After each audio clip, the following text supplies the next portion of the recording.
Syudad ng Maynila, di ba ang sobrang laki ng pride natin bilang Pilipino sa syudad ng Maynila. Tapos, yan ang sinasabi ko. In-endorse ng mayor ninyo, in-endorse ng sikat, binoto ninyo, hindi nyo man inisip.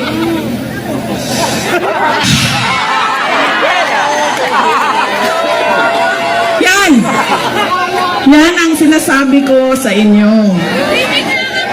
Kasi ang ugali natin, in-endorse ng sikat, sikat ang apelido, kinabuto ko na ito.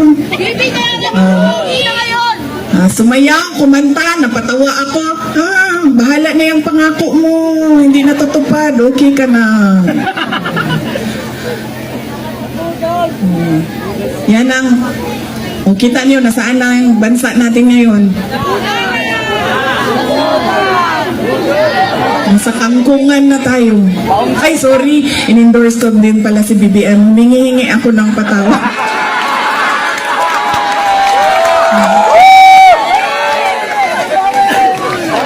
Humingi ako ng patawad sa inyong lahat.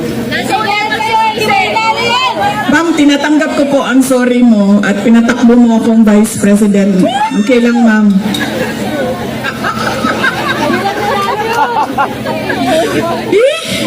Ang sabi, manguli na ta, uy. Di pa mo manguli? Huwag kami paniyapon! Ang sabi, kaya nga tinanggal ko yung seal ko dito kanina kasi alam ko na kung anong mangyayari sa kampanya na ito. Alam ko na